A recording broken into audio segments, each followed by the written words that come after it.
11 తేవడం అనేది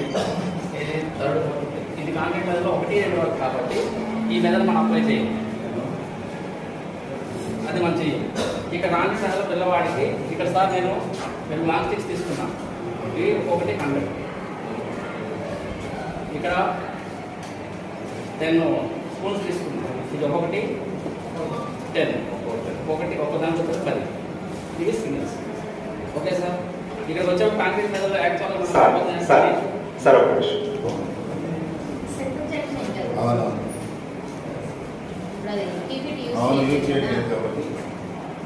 నెక్స్ట్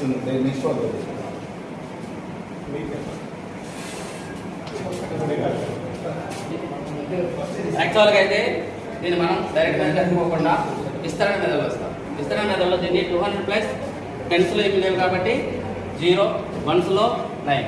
అలాగే కింద కూడా 100 + 90 + 7. దీన్ని తీసివేయాలి.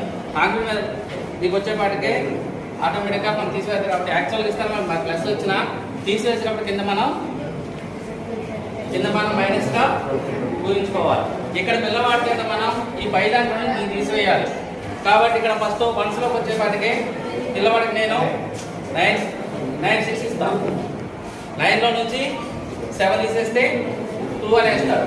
ఇక్కడికి వచ్చేపాటికి 10s ఉన్నాయి. 10s ఇక్కడికి వచ్చేపాటికి 0 కాన్సెప్ట్. 10s ఏమీ లేవు. మరి 10s ఏమీ లేనప్పుడు 9 10s తీసేయాలి. 90 తీసివేయాలి. మరి పిల్లవాడి ఇక్కడ ఏం చేయాలంటే అక్కడ ఏమీ లేవు కాబట్టి పక్కన 100లో నుంచి ఒక 100ని తీస్తాం. కానీ యాక్చువల్గా మనం 10 అంటాం. ఇక్కడ డైరెక్ట్ మెథడ్లో 10 తేవడం చెప్తాం. కానీ స్థానంలోకి వచ్చేపాటికే 1sలో నుంచి 1sని 10sలో నుంచి 10sని 100sలో నుంచి 100sని 1000 తీసుకురావాలి తప్ప 10 అని చెప్పకూడదు. ఇక్కడ పిల్లవాడికి వచ్చేపాటిగా 0 కాబట్టి నేను పక్కన ఉన్న దాంట్లో నుంచి తెచ్చుకుంటా. ఎంత తెచ్చుకుంటా నేను? ఇది ఏ స్థానం? 100s కాబట్టి నేను 100sలో నుంచి 200sలో నుంచి ఒక 100ని తెచ్చుకుంటున్నాను.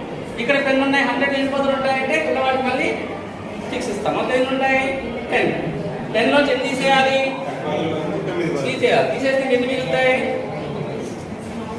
ఒక 10 మిగులుతుంది కాబట్టి ఇక్కడ వేసుకుంటాం.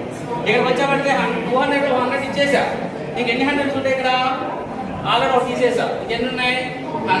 100లో నుంచి 100 పోతే మొత్తం మళ్ళీ ఈ 10 నుంచి పెట్టి పిల్లవాడికి 100 పెడతాం. తీసేసుకోవాలి. ఇప్పుడు ఏమున్నాయి? అక్కడ ఏమీ లేవు కాబట్టి 0.